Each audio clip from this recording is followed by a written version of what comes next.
Welcome to రాబందుల రెక్కల చప్పుడు ఒక ఓటమి 100 తప్పుల సిరీస్. కేసీఆర్ అప్రతిహాత విజయం సాధిస్తున్నటువంటి క్రమంలో 2023లో జరిగిన పరాజయం, ఆ పరాజయం చుట్టూ ఉన్నటువంటి కారణాలు అన్నిటికంటే ముఖ్యంగా కేసీఆర్ పార్టీ పెట్టినప్పటి నుండి మొదటి నుండి వెంట నడిచినటువంటి అనేక వర్గాలు 2023 ఎన్నికల్లో కేసీఆర్కి దూరమైనట్టుగా క్లియర్గా కనిపించింది. దాంట్లో ఒక ప్రధానమైన వర్గం సింగరేణి కార్మికులు. 1969 ఉద్యమం నుంచి మొదలు పెడితే తెలంగాణ ప్రత్యేక రాష్ట్ర సాధనకు జరిగిన ప్రతి అడుగులో జరిగిన ఉద్యమంలోనూ ప్రతి దశలోనూ ప్రధాన భూమిక పోషించినటువంటి సింగరేణి కార్మికులు. అట్లాగే 2009 తర్వాత జరిగినటువంటి ఉద్యమం ఉవ్వెత్తున నడిచిన దశలో కూడా సింగరేణి కార్మికులు చాలా కీలక పాత్ర పోషించినటువంటి విషయం మనకు గుర్తుంది.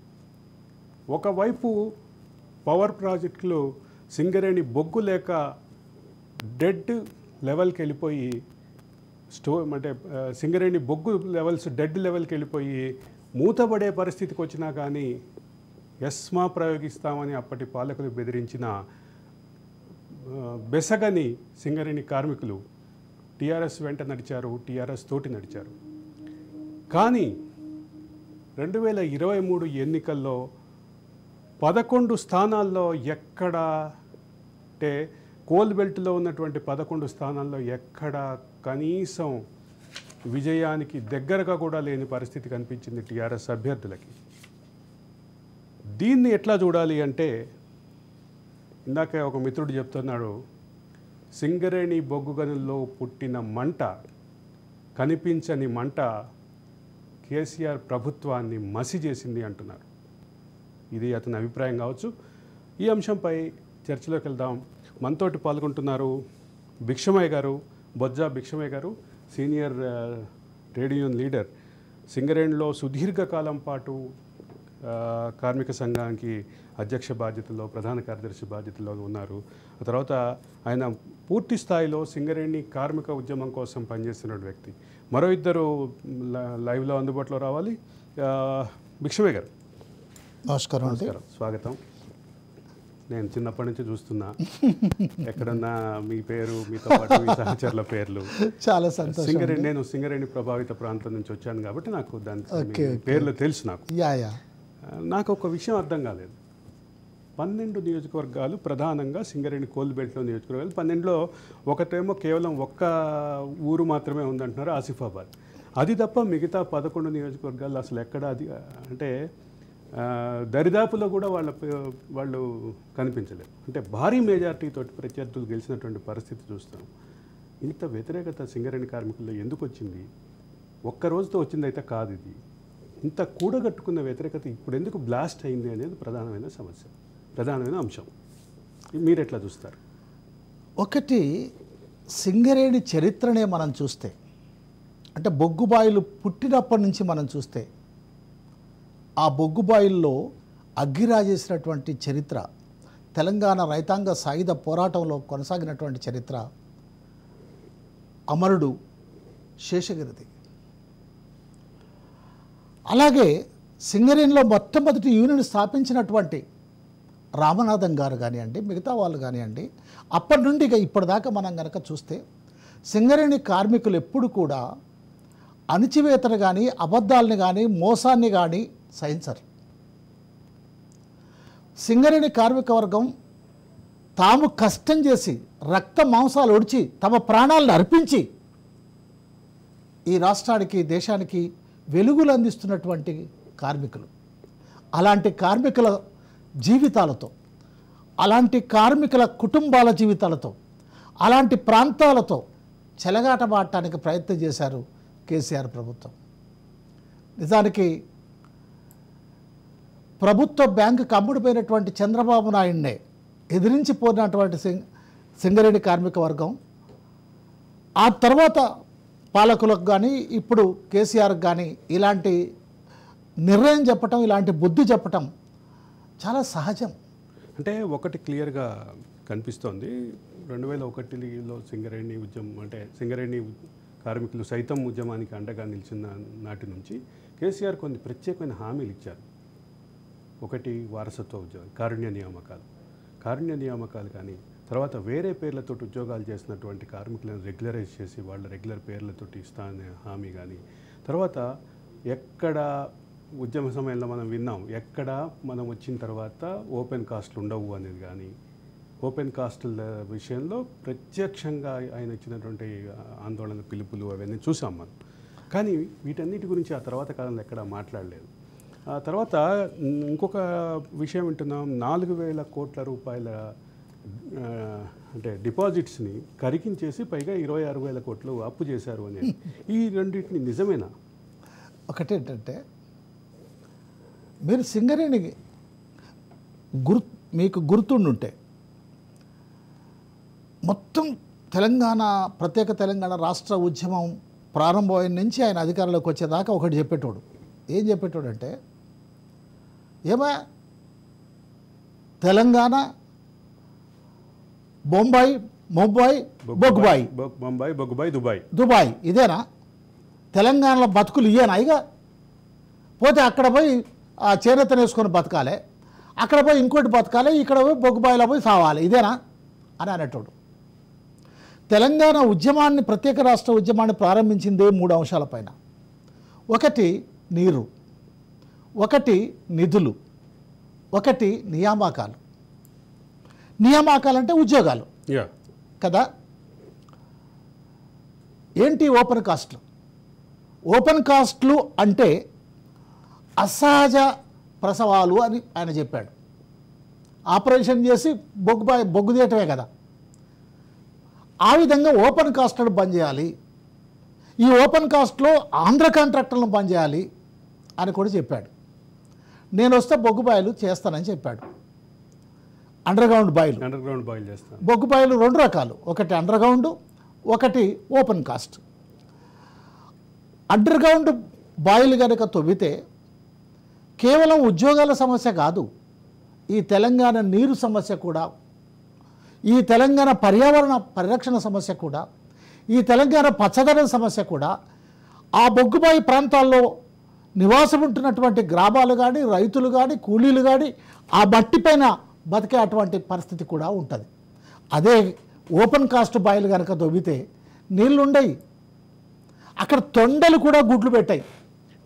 అంటే ఇంకొక విషయం కూడా ఏంటంటే 2014 తర్వాత ఎక్కడ నియామకాలు జరిగినట్లుగా కనిపించట్లేదు సింగరేణిలో. అదే నియామకాలు ఎట్లొస్తాయి సార్? కొత్త బొగ్గు బాయిలు వస్తే నియామకాలు వస్తాయి. ఒకవైపు రిటైర్ అయిన వాళ్ళు రిటైర్ అవుతున్నారు, కొత్త నియామకాలు లేవు. అదే సందర్భంలో ఎక్కడ ప్రొడక్షన్ ఆగిన పరిస్థితి ఏం కనిపించట్లేదు. ఆగకపోగా క్వాంటిటీ పెరుగుతోంది. అంటే ఈ ఇన్బ్యాలెన్స్ని, అంటే దాదాపు నా దగ్గర ఉన్న డేటా ప్రకారం అయితే 30% పైగా ఉద్యోగులు తగ్గారు 2014 నుంచి ఈ 9.5 సంవత్సరాల కాలంలో.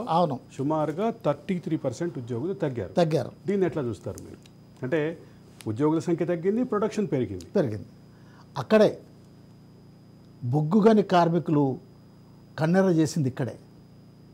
అంటే తిరిగి బ్రిటిష్ రాజ్యంలో పరిపాలించినటువంటి విధంగా బొగ్గుబాయి కార్మికుల పనిచేయటం ప్రారంభమైంది. వాళ్ళపైన ఒత్తిడి పెరిగింది, వాళ్ళపైన పనిభారం పెరిగింది, ప్రమాదాలు పెరిగినాయి. వాళ్ళ యొక్క పరిస్థితులు ఏ విధంగా తయారైపోయినాయనంటే ఒక భయానక పరిస్థితి తయారైంది. అందుకని ఈ బొగ్గుగని కార్మికులందరూ కూడా మేము ఏదో తెలంగాణ కావాలని సాధిస్తే, మేమేదో కేసీఆర్ తెలంగాణ ప్రత్యేక రాష్ట్రం తెస్తాడని సకల జనుల సమ్మేళనం ప్రత్యేక ఆకర్షణగా నిలిచినటువంటిది. మొత్తం రాష్ట్రం దేశం సమ్మె చీకటిమయం చేసినటువంటిది కోల్ మైన్స్ సమ్మె. కానీ అలాంటి బొగ్గుగని కార్మికులు చెప్పాను ఇందాక, థర్మల్ ప్రాజెక్టులో కోల్ యార్డ్స్లో ఘోరంగా పడిపోయిన పరిస్థితి. బయట రాష్ట్రాల నుంచి వచ్చేటటువంటి కోల్ నిల్వల్ని కూడా రానివ్వలేదు. మీరు చూస్తే కేసీఆర్ అధికారంలోకి వచ్చినప్పుడు ఆయన చెప్పినటువంటి పరిస్థితి కనుక మనం చూస్తే, ఆ రోజు సింగరేణి కార్మికులు సుమారు 62,000 మంది ఉన్నారు, 62-63 మంది ఉన్నారు. నిన్న 39-40 వచ్చింది, దాదాపు 33%. ఆ రోజు అండర్ గ్రౌండ్ మైన్లు నేను వచ్చిన తర్వాత తెస్తానని చెప్పిన ఆయన ఒక్క అండర్ గ్రౌండ్ మైన్ తేకపోగా ఓపెన్ కాస్ట్ మైన్లు పెరిగినాయి. ఆ విధంగా ఉద్యోగాలు తగ్గిపోయినాయి.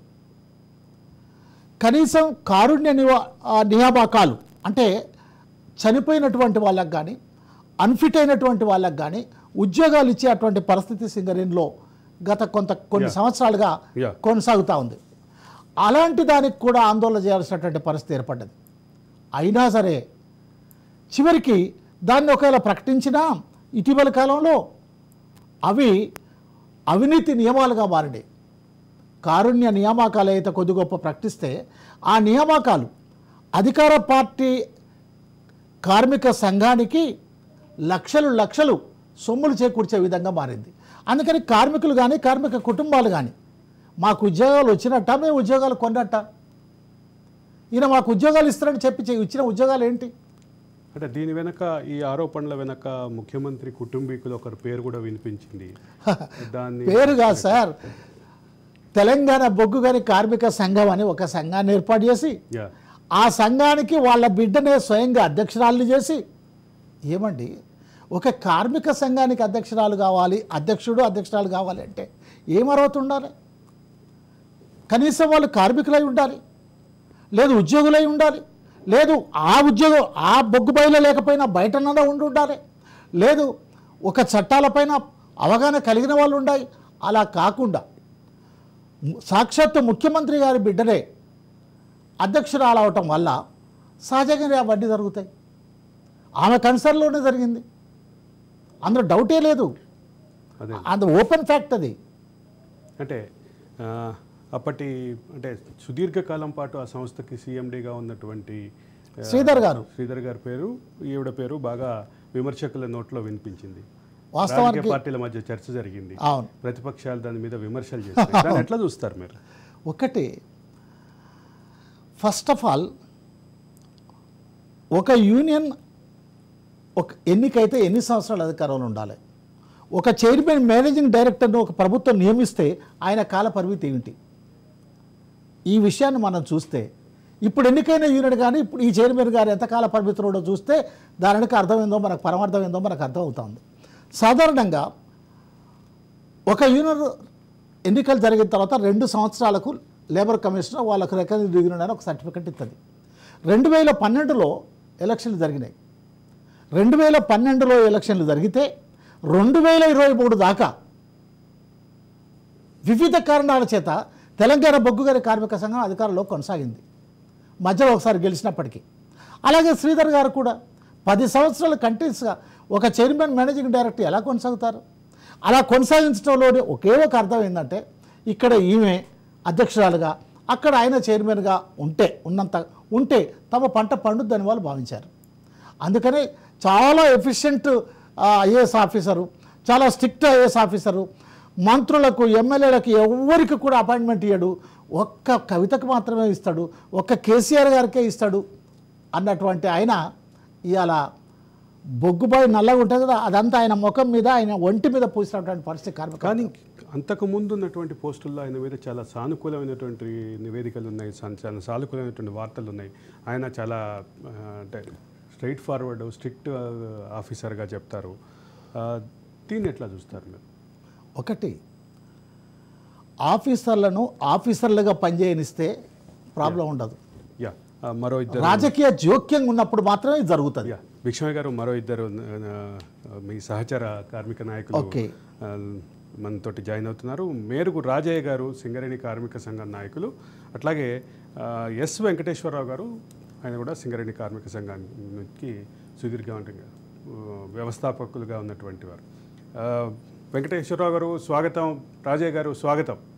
రాజయ్య గారు చెప్పండి సార్. నమస్కారం. నమస్కారం రాజయ్య గారు.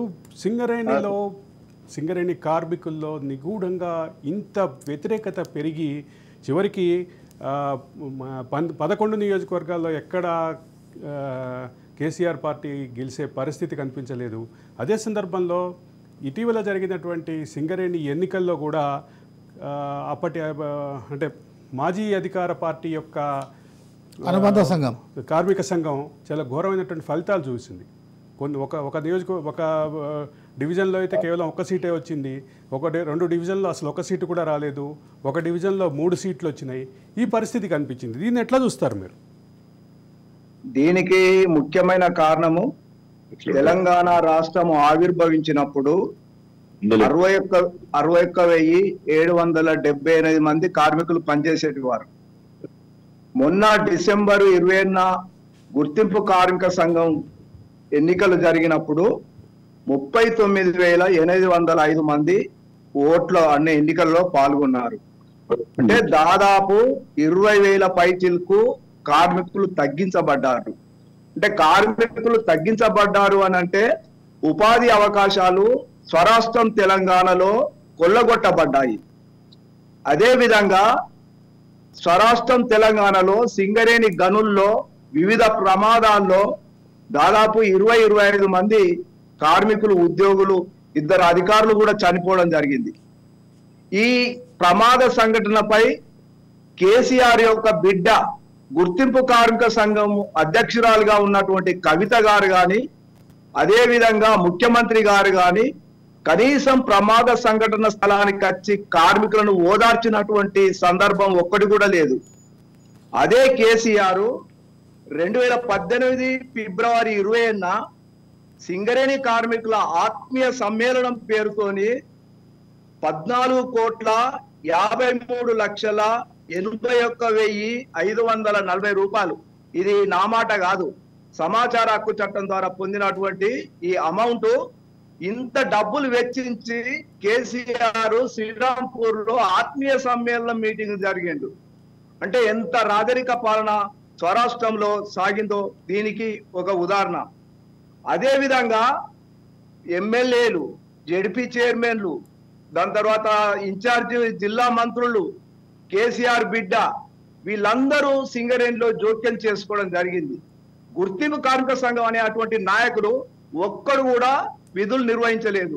మాస్టర్లు వాడి రాజకీయ కార్యక్రమాలకు, ఎమ్మెల్యే ప్రోగ్రాం ఉన్నా, మినిస్టర్ ప్రోగ్రాం ఉన్నా, టిఆర్ఎస్ పార్టీ ప్రోగ్రాం ఉన్నా విధులకు హాజరైనట్టు అటెండెన్స్ ఇవ్వడము, సింగరేణి డే టు డే వ్యవహారాల్లో కూడా మితిమీరిన రాజకీయ జోక్యం అనేది మీ కంక్లూజన్ లాగా ఉంది. జరిగిన అసెంబ్లీ ఎన్నికలలో వాళ్ళకు ఘోర పరాజయం ఇచ్చి గుణపాఠం చెప్పింది సార్. యా, వెంకటేశ్వరరావు గారు నమస్కారం. నమస్కారం. మా సహచర మిత్రుడే భిక్షమయ్య. నేను 87 నుంచి ఉన్నాను. I'm continuing. 87 నుంచి యూనియన్ కి పనిచేస్తున్నాను. మా చిన్నప్పుడు గోడల మీద చూసేవాళ్ళం. వెంకటేశ్వరరావు గారు గారి పేరు. నేను దీనికి సంబంధించిన విషయాల్లో ఏంటంటే ప్రధానంగా మన పరిశ్రమని వాళ్ళు ప్రైవేటీకరించడానికి, బాడు చేయటానికి, కార్మికులు లేకుండా చేయటానికి కావలసిన ఈ 10 సంవత్సరాల కుట్ర ఉంది. ఈ 10 సంవత్సరాల కుట్రని మనం ఒకసారి అర్థం చేసుకుంటే వాళ్ళు ఎటు తీసుకెళ్లారనేది అర్థం అవుద్ది. ఫండ్స్ లో గానీ, ప్రొడక్షన్ లో గానీ, ప్రొడక్టివిటీలో పెరిగింది. కానీ పెరిగిన దాంట్లో కార్మికుల సంఖ్య తరిగింది, అధికారుల సంఖ్య పెరిగింది, ఓఎంఎస్ పెరిగింది, ప్రొడక్షన్ పెరిగింది, లాభాలు పెరిగినాయి. కానీ కార్మికులకు పెరిగింది ఏమిటి అంటే పని ఒత్తిడి, ఉద్యోగ భద్రత లేకపోవటం, ఇన్కమ్ ట్యాక్స్ కటింగ్లు పెరిగినాయి. మేము బోనస్ లో లాభాలు ఇచ్చినమంటున్నారు. 1,66,134 రూపాయలు ఇచ్చినమని గొప్పలు చెప్తున్నారు. కానీ 49% కటింగ్ ఉన్న విషయం మాట్లాడటలేదు. వివిధ సందర్భాల్లో వాళ్ళు అనేక హక్కుల్ని హరించారు. డిపెండెంట్ ఎంప్లాయ్మెంట్ ని మేము ఇస్తున్నామని చెప్తూనే ఇంతకుముందే మిత్రుడు చెప్పినట్టు 14 కోట్లు ఖర్చు పెట్టి అనేక వాగ్దానాలు చేసి ఏ వాగ్దానాన్ని అమలు జరపలేదు. సొంత ఇంటి కల గాని, అందరికి ఏసీలు ఇవ్వడానికి 48 కోట్లు ఖర్చు పెట్టారు. ఎంతమందికి ఇచ్చారు? నిజంగా అంత ఖర్చు అవుద్దా? అన్నిట్లో లోపయిష్టదే. అంతేకాకుండా బాయిలు 69 ఉంటే వాళ్ళు 24 అని వాళ్ళు చెప్తున్నారు. మ్యాన్ రైడింగ్స్ మాత్రం 37 ఉన్నాయని చూపిస్తున్నారు వారు ఆన్లైన్ లో. మరి అంతేకాకుండా మ్యాన్ రైడింగ్స్, బాయిలో దిగే మిషన్, ట్రాన్స్పోర్టింగ్ మిషన్ 37 నడుస్తున్నట్టుగా వాళ్ళు ఇవాళ మీరు SCCLmines.com కొట్టినా కనపడుతుంది. మరి ఇంత అబద్ధాలతోటి వాళ్ళు ఇష్టారాజ్యంగా నడుస్తున్న వ్యవహారం ఉంది. డబ్బుకు సంబంధించి అప్పుకు సంబంధించిన డబ్బులు నిలువ ఉన్నదాన్ని ఇప్పుడే భిక్షమయ్య గారితో మాట్లాడుతున్న సందర్భంగా ప్రస్తావన వచ్చింది. 4,000 కోట్ల డిపాజిట్లను కరిగించేశారు, పైగా 26,000 కోట్ల అప్పు తీసుకొచ్చారు అని. రావాల్సిన బకాయిలు ఉన్నాయి, మిగులుని లేకుండా చేశారు. వాళ్ళ అప్పులతోటి కంపెనీ నడుస్తుంది, జీతాలు లేకుండా. మరొక వైపు ఓపెన్ కాస్ట్లు అంటే ఓపెన్ కరప్షనేనండి. ఓపెన్ కాస్ట్ అని వాళ్ళు ఎందుకు ప్రోత్సహిస్తున్నారంటే వాళ్ళ అవసరాల కోసం, ఓపెన్ కరప్షన్ కోసమే తప్ప సింగరేణికి అది లాభం తెచ్చిపెడుతుందని వాళ్ళు చూపిస్తున్నారు. మరి ఆ సింగరేణి పని మనం చేయలేమా? అనేక మందికి ఉపాధి కల్పించవచ్చు కదా. 18,000 మంది కార్మికులు దిగిపోయారు, మేము 18,000 మందిని ఇంటర్వ్యూ చేశాం, 11,000 మందికి ఉద్యోగాలు ఇచ్చామని చెప్తున్నారు. మరొక దగ్గరేం 15,230 423 మందికి ఉద్యోగాలు ఇచ్చినామంటున్నారు. మరి ఏది కరెక్టో వాళ్ళు చెప్పాలి. ఏది చెప్పినా ఉద్యోగుల సంఖ్య 61,000 నుంచి ఇవాళ 39,000కు 40,000కు వచ్చింది. 39,000 పైచులు 20-30 ఓట్లే వెంకటేశ్వరరావు గారు నిన్న ఇచ్చారు.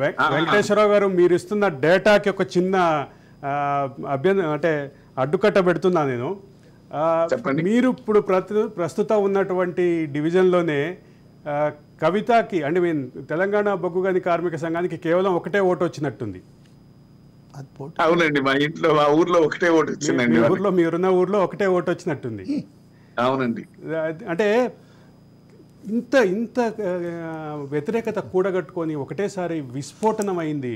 అంటే ఓపెన్ కాస్ట్లో బ్లాస్ట్ అయినట్టుగా ఇంత పెద్ద బ్లాస్ట్ అయింది.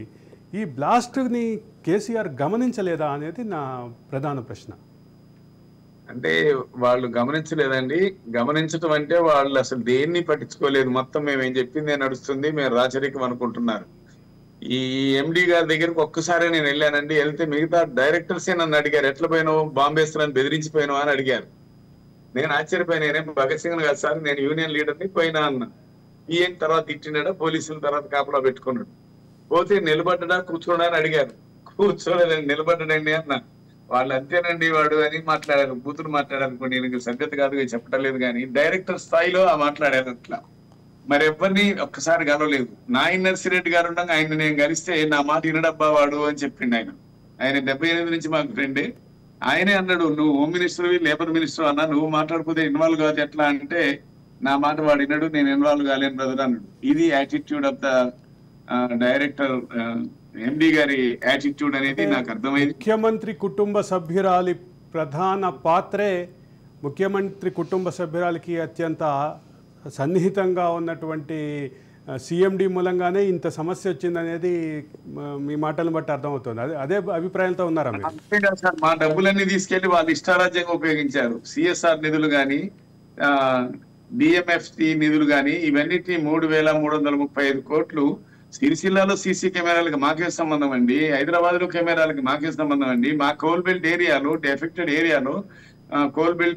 ఏరియాలో ఉన్న గ్రామాలకి, ప్రజలకి, పట్టణ ప్రజలకి, మా కాలనీలకే ఉపయోగించాలి. మేము ఇంతకుముందు ఫైట్ చేసి కరెంట్ కానీ నీళ్లు కానీ ఇవ్వడం కోసం పైపులు బదులు కొట్టినాం, వైర్లు వేసుకున్నాం, కొట్లాడినాం, హాస్పిటల్ కోసం కొట్లాడినాం. హాస్పిటల్ కూడా అంతేనండి.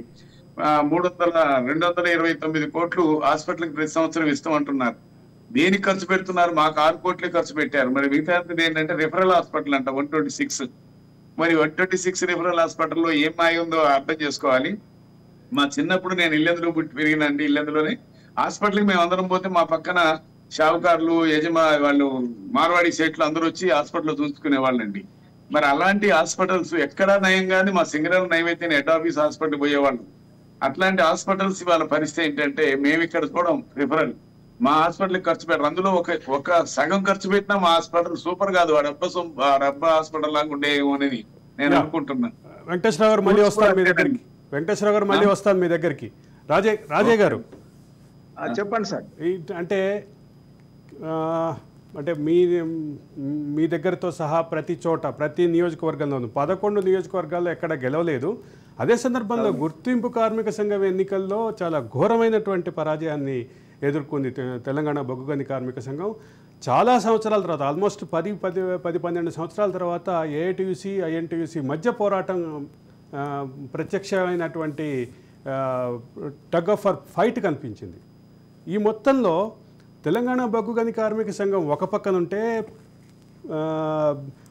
అంటే భారత రాష్ట్ర సమితి అలియాస్ తెలంగాణ రాష్ట్ర సమితి ఒక పక్కన ఉంది.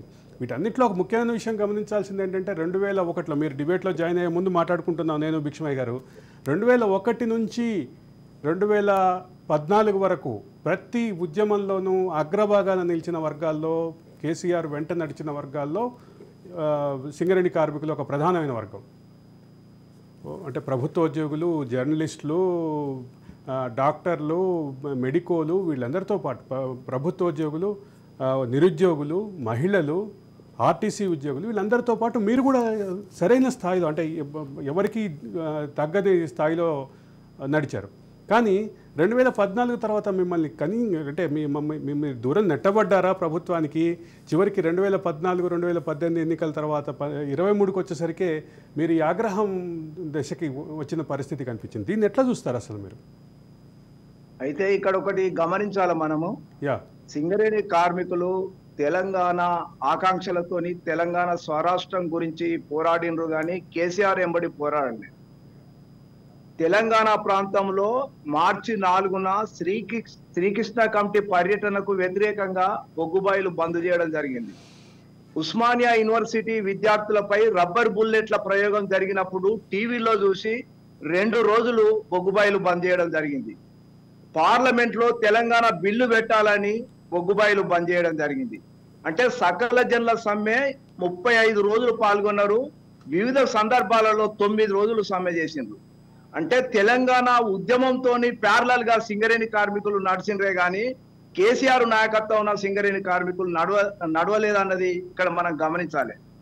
అయితే ఈనాడు తెలంగాణ ఆకాంక్ష, తెలంగాణ రాష్ట్రం ఎందుకు కావాలని సింగరేణి కార్మికులు కోరుకున్నారంటే మా బొగ్గు మాకు కావాలి, మా నిధులు మాకు కావాలి, ఉద్యోగ అవకాశాలు కావాలి.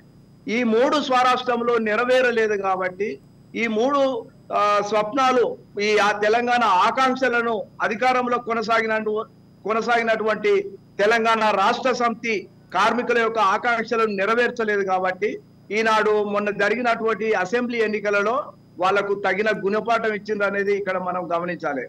ఈనాడు ముఖ్యమంత్రి అంటే ఆయన ఇచ్చిన హామీలు నెరవేరడమే కాదు, సింగరేణి C&MD ఆఫీస్ కు, అదే విధంగా తాడిచెర్ల బ్లాక్ 1 ఉన్నది AMR కంపెనీకి అది ప్రైవేట్ కి ఇచ్చిండ్రు ఓపెన్ కాస్ట్ ను. రోషయ్య ముఖ్యమంత్రిగా ఉన్నప్పుడు ఈ AMR కంపెనీకి రాజశేఖర్ రెడ్డి ఇచ్చినటువంటి తాడిచెర్ల బ్లాక్ 1 ను AMR కంపెనీ నుంచి తీసి రోషయ్య ముఖ్యమంత్రి గారు సింగరేణికి ఇచ్చిండు.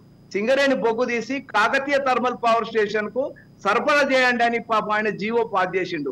ఇదే ముఖ్యమంత్రి కేసీఆర్ ముఖ్యమంత్రిగా వచ్చిన తర్వాత మళ్ళా సింగరేణి నుంచి తీసి AMR కంపెనీకి ఇచ్చిండు. అంటే ఆయన ప్రైవేటైజేషన్ ను ఎంత వేగం చేసిండు అనేది ఇక్కడ ముఖ్య అంశము. అదే విధంగా నిండు అసెంబ్లీలో ఈనాడు సింగరేణి వ్యాప్తంగా దగ్గర 32,000 మంది కాంట్రాక్ట్ కార్మికులు పనిచేస్తున్నారు. కాంట్రాక్ట్ కార్మికులకు అంటే CIL కోల్ ఇండియా లిమిటెడ్ లో పనిచేస్తున్నటువంటి కాంట్రాక్ట్ కార్మికులకు ఒక హై పవర్ కమిటీ స్టడీ చేసింది.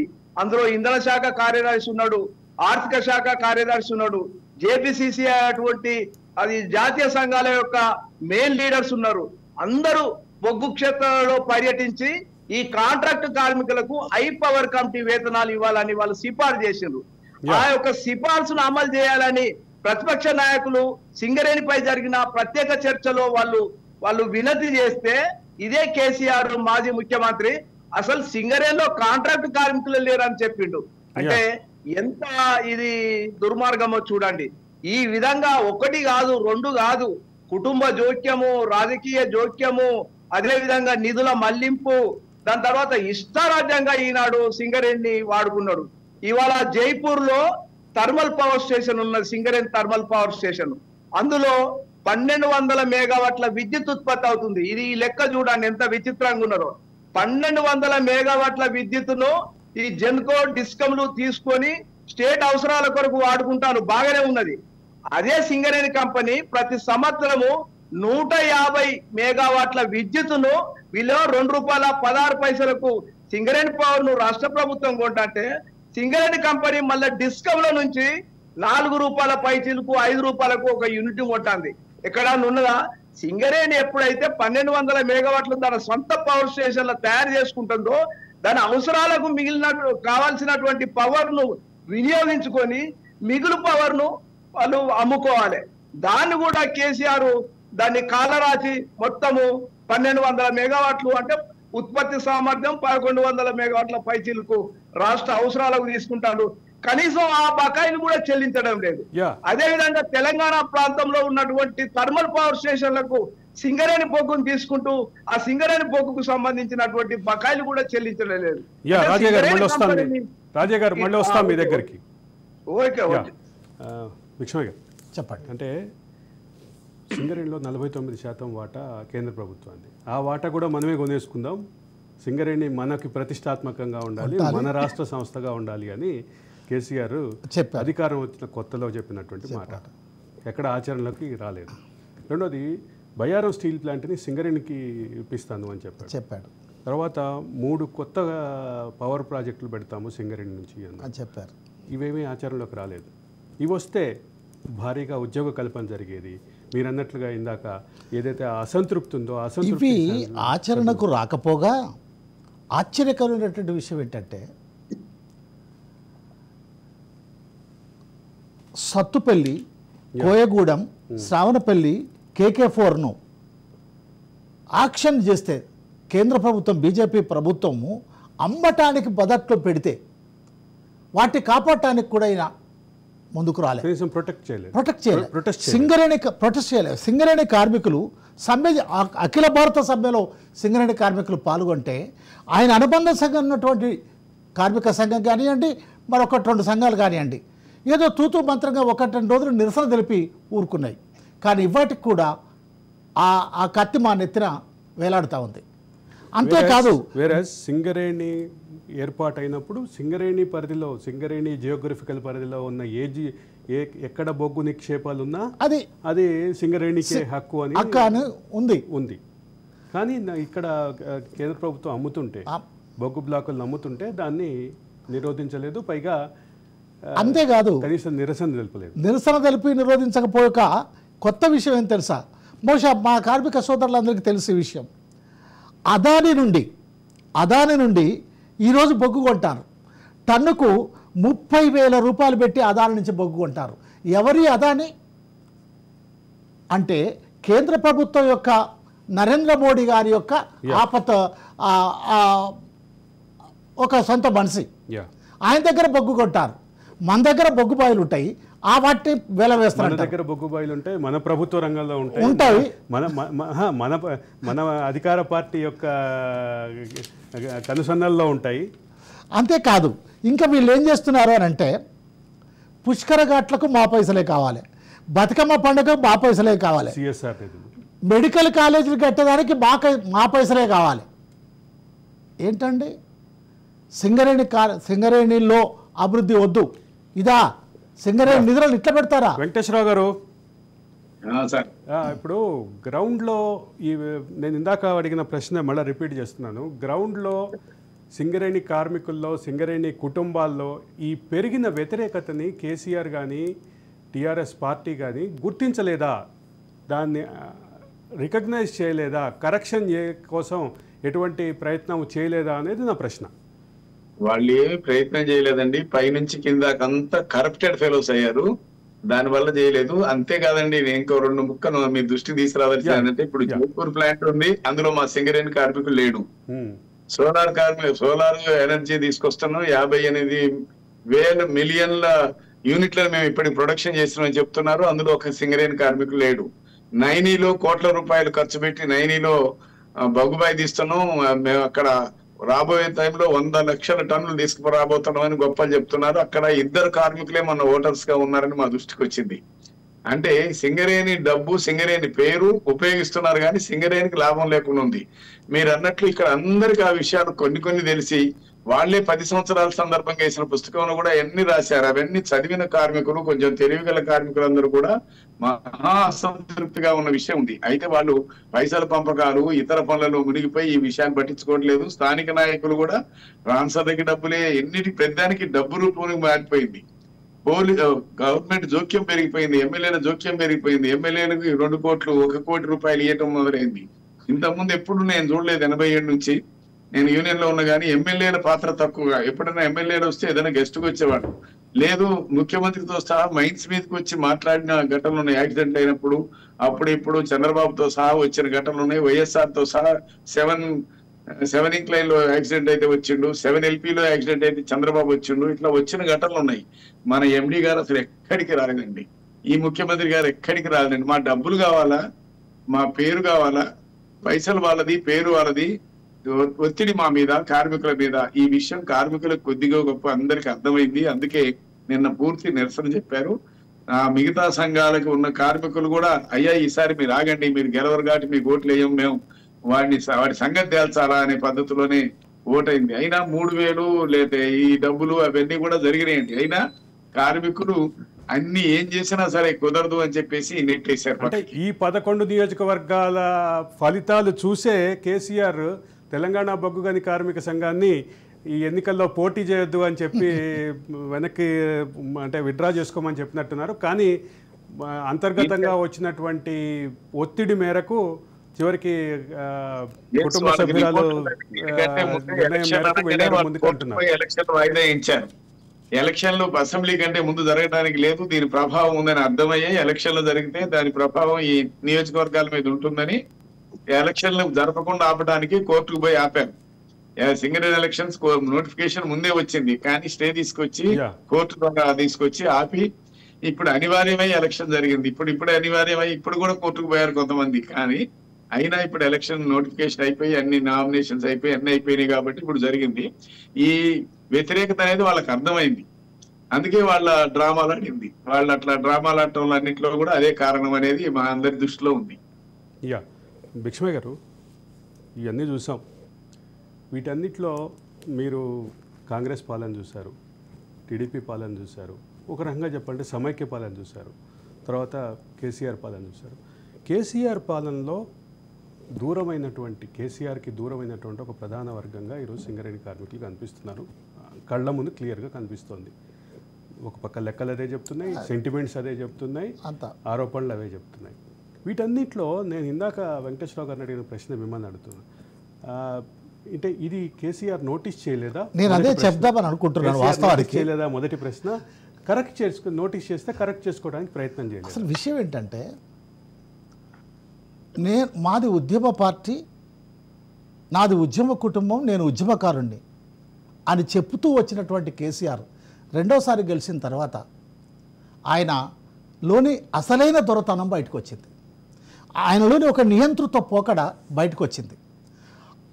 ఎప్పుడైతే నియంతృత్వ పోకడ అసలైన దొరతనం బయటకు వస్తుందో అప్పుడు వీటన్నిటినీ వాళ్ళు గుర్తించరు. ఎందుకంటే వాళ్ళకు గుర్తించరు. ఇక ఈటల రాజేంద్ర గారు లాంటి వాళ్ళు, గద్దర్ లాంటి వాళ్ళు, అనేక మంది క్యాబినెట్ మినిస్టర్లు ఆ ప్రగతి భవన్ గేట్ల ముందు నిలబడితే అవకాశం ఇవ్వని పరిస్థితి ఏమంటారు? దీన్ని ఎందుకు గుర్తించలే? ఒక గద్దర్ని ఎందుకు గుర్తించలేదంటారు? ధర్నా చేసుకోవటానికి ఉన్నటువంటి ధర్నా చౌకను ఆడ ఉండాలనేటువంటి దాన్ని ఎందుకు గుర్తించలేదంటారు? అంటే ఎందుకు గుర్తించలేదని మీరు అంటారు? గుర్తించరు. దొరతనానికి ఉండే అహంకారం అది, నియంత్రణకు ఉండే అహంకారం అది. కాబట్టి ఈ దొరతనాన్ని, అహంకారాన్ని సింగరేణి కార్మికులు సహించరు. అది సహించలేదు కనుకనే మీ అందరికి ఇల్లు ఇస్తామని చెప్పాడు, ఇళ్ళ పట్టాలు ఇస్తామని చెప్పారు. అంతేకాదు 20 లక్షల రూపాయలు మీకు ఆ ఇల్లు నిర్మించుకోవడానికి అప్పు ఇప్పిస్తామని చెప్పారు. ఇల్లు లేవు, ఇళ్ళ పట్టాలు లేవు, అప్పు లేదు. పైగా రిటైర్డ్ అయినటువంటి కార్మికుడిని కోటలో ఉండనియరు. సింగరేణి భూమిలో మీరు గుడిసెలు వేసుకున్నారు, ఇల్లు కట్టుకున్నామని ఖాళీ చేయిస్తారు. ఇదేమంటారు? నేను ప్రైవేటీకరణకు వ్యతిరేకం చేస్తానంటాడు, ప్రైవేటీకరణ చేయడు. మేము ఆంధ్ర కాంట్రాక్టులు ఉంచమంటాడు, ఆంధ్ర కాంట్రాక్టులు తీసుకొచ్చి పెడతాడు. మొత్తం వాళ్ళే ఉంటారు. 2014 రాష్ట్రం ఏర్పాటైన తర్వాత సింగరేణిలో కాంట్రాక్టర్లు ఎవ్వరూ మారలేదు, పాత కాంట్రాక్టర్లే కొనసాగారు అనేది క్లియర్గా మీరు ఇంకొక విషయాన్ని మీరు గమనించండి. కనిపిస్తుంది. ఎలక్షన్లు జరిగిపోయి రిజల్ట్ వస్తున్న సందర్భంగా, రిజల్ట్ అనౌన్స్ అవుతుంటే బీఆర్ఎస్ వర్కింగ్ ప్రెసిడెంట్గా ఉన్నటువంటి కేటీ రామారావు గారు 119 సీట్లు మేము గెలుస్తామని చెప్పాడు. అంతేకాదు చివరికి గవర్నమెంట్ని మేము ఫామ్ చేస్తామని చెప్పాడు. ఎందుకు చెప్పారు? వాళ్ళకు తెలియకుండా చెప్పారంటారా? అంటే వాళ్ళ అహంకారం, వాళ్ళ దొరతనం, ఆ నెత్తికెక్కిన తీరు అది తెలియజేస్తూ ఉంది. కళ్ళ ముందు కనపడుతుంది రిజల్ట్. అంటే ఒకటి క్లియర్గా కనిపించింది ఏంటంటే ఆర్టీసీ కార్మికులు ఇట్లాగే 70 లక్షల మంది ప్రయాణికులు మన ఆర్టీసీకి సంబంధించినటువంటి జేఏసీ నాయకులు వచ్చినప్పుడు చెప్తున్నారు, మేము ప్రతిరోజు 70 లక్షల మంది మా 50,000 ఓట్లు మాత్రమే చూశాడు, 50,000 కుటుంబాలని మాత్రమే చూశాడు కేసీఆర్. మేము 70 లక్షల మంది ప్రయాణికులతోటి నిత్యం మమేకమై ఉంటాము. యా, ఒకటి వెంకటేశ్వరరావు గారు, మనం ఒకటి క్లియర్గా కనిపిస్తుంది, 26,000 కోట్లకి సంబంధించిన అప్పు, దాన్ని కూడా ఇప్పుడు రాష్ట్ర ప్రభుత్వ ఖాతాలోకి మళ్లించే దిశగా, అంటే రాష్ట్ర ప్రభుత్వం చేసినటువంటి, గత ప్రభుత్వం చేసినట్టు అప్పుగానే భావించాలి అనేది క్లియర్గా కనిపిస్తుంది. 26,000 కోట్లు ప్లస్ 4,000 కోట్ల డిపాజిట్స్ ఏవైతే కరిగించేశారో, ఇదంతా చేసి అసలు ఇంతకీ ఏం చేశారు ఈ 10 ఏళ్లలో? కొత్తగా చేసినటువంటి 30,000 కోట్లతోటి కొత్తగా చేసినటువంటి పథకం ఏంటి? లేదా కొత్తగా బావులు కానీ, పవర్ ప్రాజెక్టులు కానీ, లేదా ఓపెన్ కాస్ట్లు కానీ ఎక్కడన్నా ఏమన్నా స్టార్ట్ అయినాయా? లేదా ఆటోమేషన్ జరిగిందా? ఓపెన్ కాస్ట్లు అయినాయి కానండి, ఓపెన్ కాస్ట్లు కూడా పాత బావుల స్థానంలో అయినాయి. వాస్తవంగా మనకి 11,323 మిలియన్ టన్నుల బొగ్గు నిల్వలు ఉన్నాయని వాళ్ళు చెప్తున్నారు. ఇప్పటికి మనం తీసింది 1,678 మిలియన్ టన్నులు. మరి ఇంకా ఇన్ని సంవత్సరాలు, అంటే ఇంకా ఇన్ని వందల సంవత్సరాలు బొగ్గు తీయడానికి కావాల్సిన అవకాశం ఉన్నా తీయకపోగా, దానికి కొత్త బావులు లేకపోగా ఓపెన్ కాస్ట్లు ఇచ్చారు. ఇంతకుముందు ఆంధ్ర కాంట్రాక్ట్ గోబ్యాక్ అన్నాం, ఇప్పుడు ఆంధ్రతో పాటు గుజరాత్ కాంట్రాక్టర్ల నిలయం అయిపోయింది. నేను ఇందాకే చెప్పాను, open cast is open corruption. Open corruption అంటే ఆ కరప్షన్ ఎవరు? కార్మికులు కాదు, కార్మికుల సంఖ్య కుదించబడింది. ఫస్ట్ ఓపెన్ కాస్ట్ లో మొత్తం కార్మికులు సింగరేణి వాళ్ళు ఉండేవాళ్ళు, తర్వాత అవుట్ సోర్సింగ్. డిఎల్ఆర్ కార్మికుల కోసమే, పర్మనెంట్ కోసం పోట్లాడిన సంఘాలు విప్లవ సంఘాలు.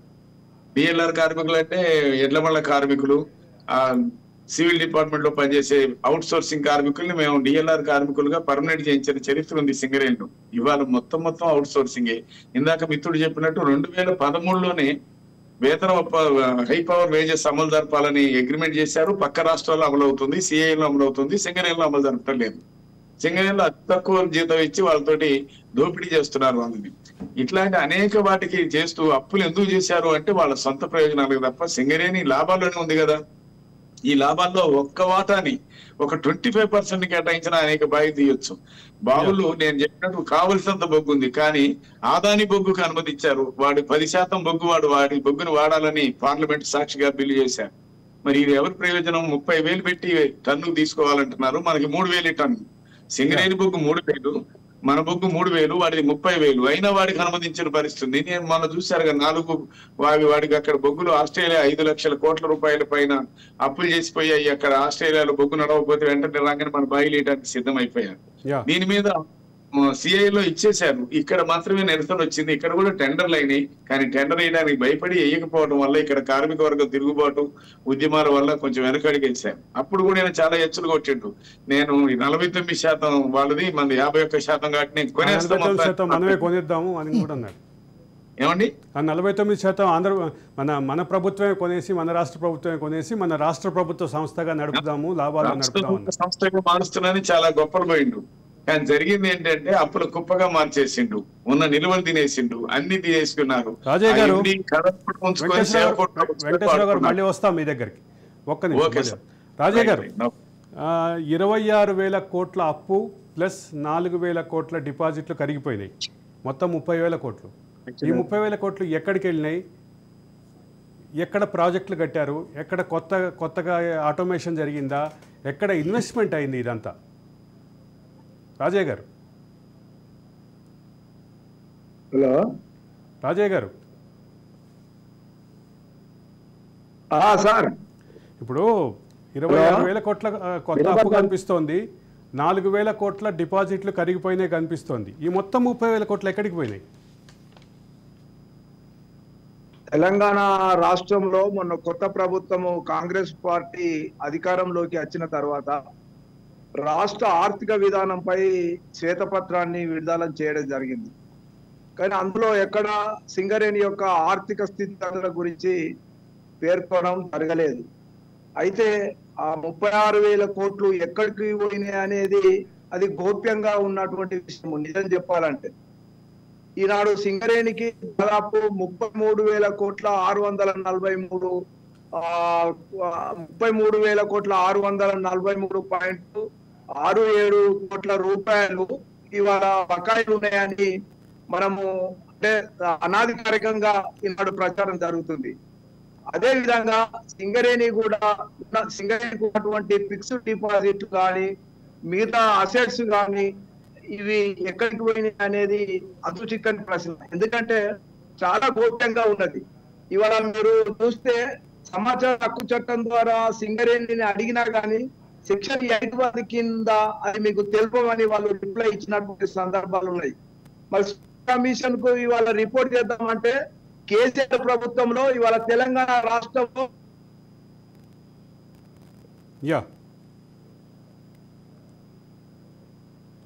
రాజయ్య గారు, ముఖ్యమే గారు, 30,000 కోట్లు, 26,000 కోట్లు ప్లస్ 4,000 కోట్లు, 4,000 కోట్లు నిలుగుడు డిపాజిట్లు పెరిగిపోయినాయి, 26,000 కోట్లు కొత్త అప్పు అయింది. వీటన్నిటికీ ఎక్కడ ప్రాజెక్టులు వచ్చినాయి? ఎక్కడ కొత్తగా ఏం కనిపిస్తోంది మీకు? ఎక్కడన్నా పవర్ ప్రాజెక్టులు వచ్చినాయా? ఎక్కడన్నా కొత్త బొగ్గు బావిల మీద ఇన్వెస్ట్ ఫామ్ హౌస్లు వచ్చినాయండి. పవర్ ప్రాజెక్ట్ వచ్చిందో లేదనేది అందరికీ తెలిసిన విషయమే, కానీ ఫామ్ హౌస్లు వచ్చినాయి, క్రూజర్లు వచ్చినాయి. ఒక మా పరిశ్రమ అధ్యక్షురాలి యొక్క గడియారం ఖరీదు 50 లక్షలండి. గడియారం ఖరీదు.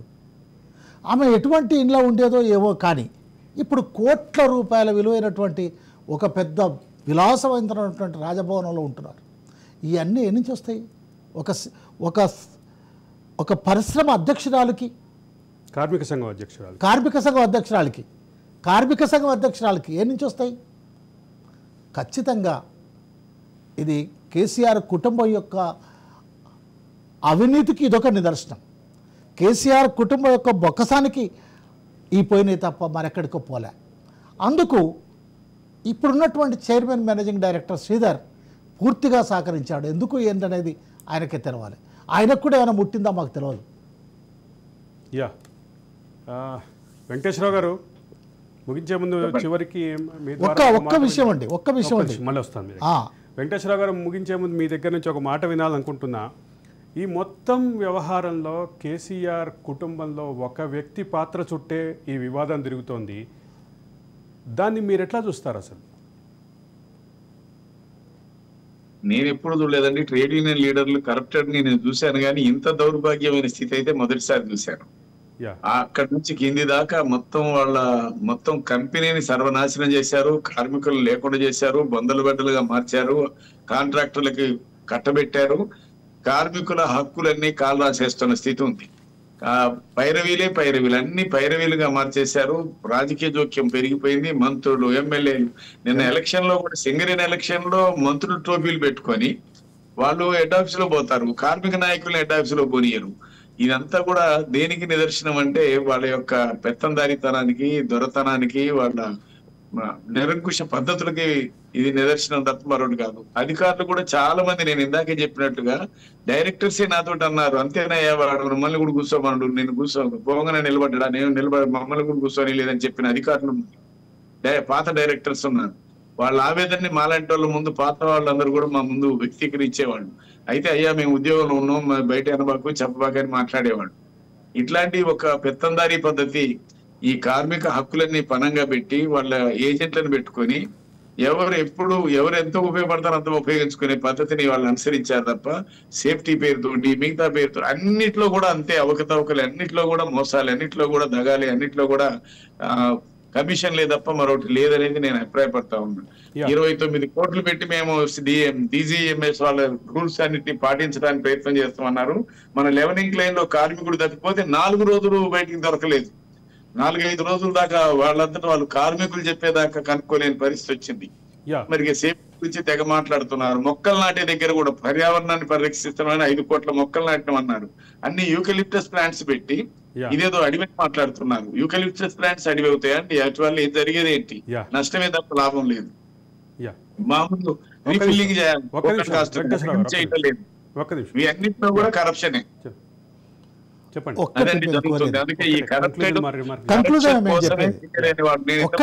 డబ్బులన్నీ జైపూర్ కి వీటికి వినియోగించారు.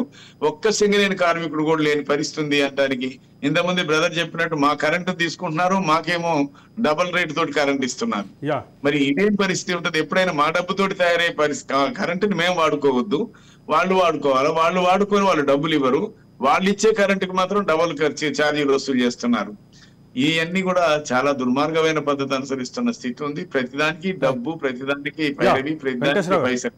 Venkateswararao thank you. చెప్పండి. ఒక్కటండి, అందుకే కర్రు కాసి వాత పెట్టాము.